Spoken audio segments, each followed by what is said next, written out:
Benarkah tahun ini kita tidak merayakan pesta Paskah? Dan apakah Allah tidak bersama kita? Dan bagaimana mungkin kita tidak melambaikan daun palma dan menyerukan Hosana Putra Daud? Dan kita tidak merayakan makna dari pelayanan yang ditujukan Kristus lewat peristiwa pembasuhan kaki?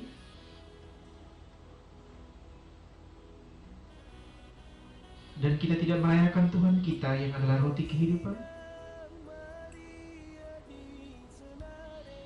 Kita tidak bisa mengikuti ibadah cium salib suci?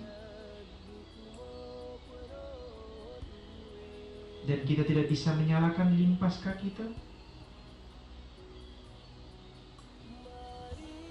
Dan akankah Yesus tetap tinggal abadi di kuburannya sampai akhir?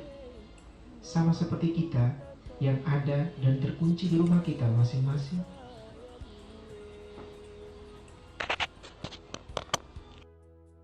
Tetapi, kenapa kalian bisa berkata demikian? Bukankah kamu harus saling mendukung satu sama lain di rumahmu masing-masing? Tentu kami telah menyiapkan dan merencanakan bagaimana pesta Paskah kami tahun ini. Tetapi sudah hampir mendekati 1 bulan, kami takut dan gelisah. Bagaimana mungkin iman kamu hanya seperti itu, saudara-saudariku? Paskah selalu dan ada di depan matamu saat ini, situasi ini, dan di tempat ini. Paskah adalah ketika kamu memberikan cintamu kepada mereka yang sedang sakit di hospital dan meminta mereka untuk tetap waspada dan menjaga kesehatan mereka. Sama seperti umat Yerusalem yang memujiku dengan melambaikan daun-daun palma di tangan mereka ketika aku memasuki kota Yerusalem. Paskah adalah ketika kamu berangkat ke rumah, menciptakan kebahagiaan dan memberi pesan-pesan positif di tengah meja makan keluarga. Dan ingatlah bahwa apa yang kamu lakukan itu adalah gambaran yang telah aku lakukan bersama para murid-murid dalam perjamuan cinta yang terjadi pada malam perjamuan.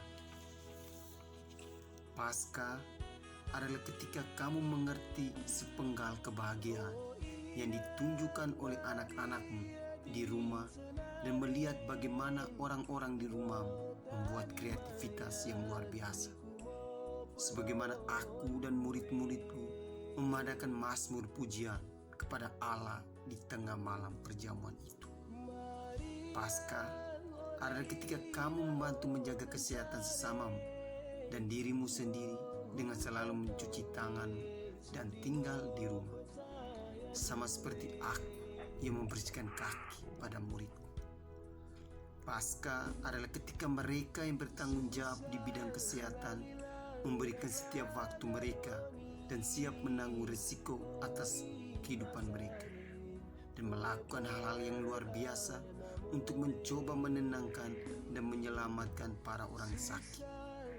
Sama seperti ketika aku melakukannya dalam perjamuan malam dengan menyerukan, "Inilah tubuhku yang kupersembahkan kepadamu."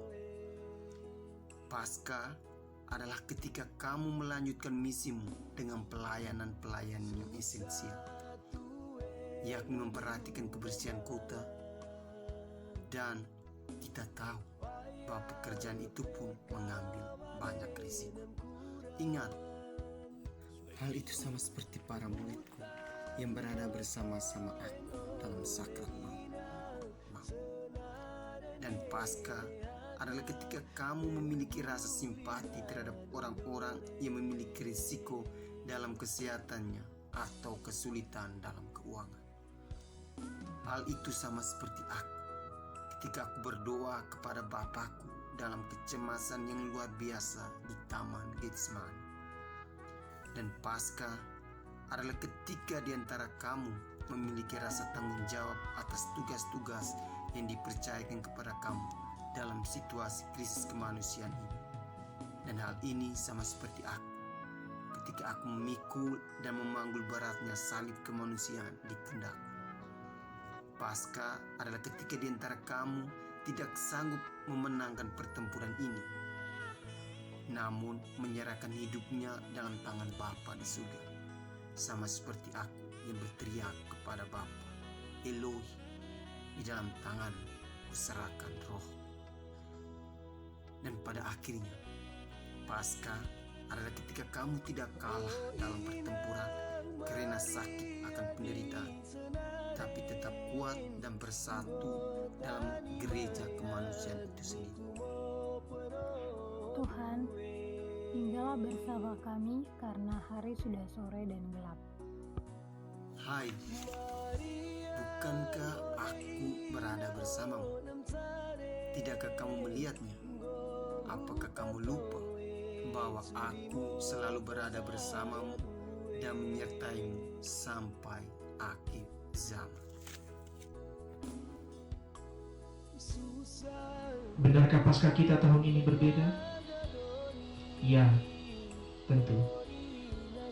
Di mana tidak ada prosesi, tidak ada pengakuan dosa dan perayaan yang mengagungkan, tapi bukan berarti mengurangi makna dan esensi dari Paskah itu sendiri, yakni Kristus yang keluar dari bait Allah dan tinggal dalam miliaran wajah manusia. Tanpa dupa, tanpa perayaan, mendengarkan permohonan kita di dalam rumah kita. Dan walaupun mungkin kita kaku akan situasi tersebut, tetapi ingatlah bahwa janganlah kamu mengurangi atau menutup rasa cinta yang kamu miliki terhadap yang lain.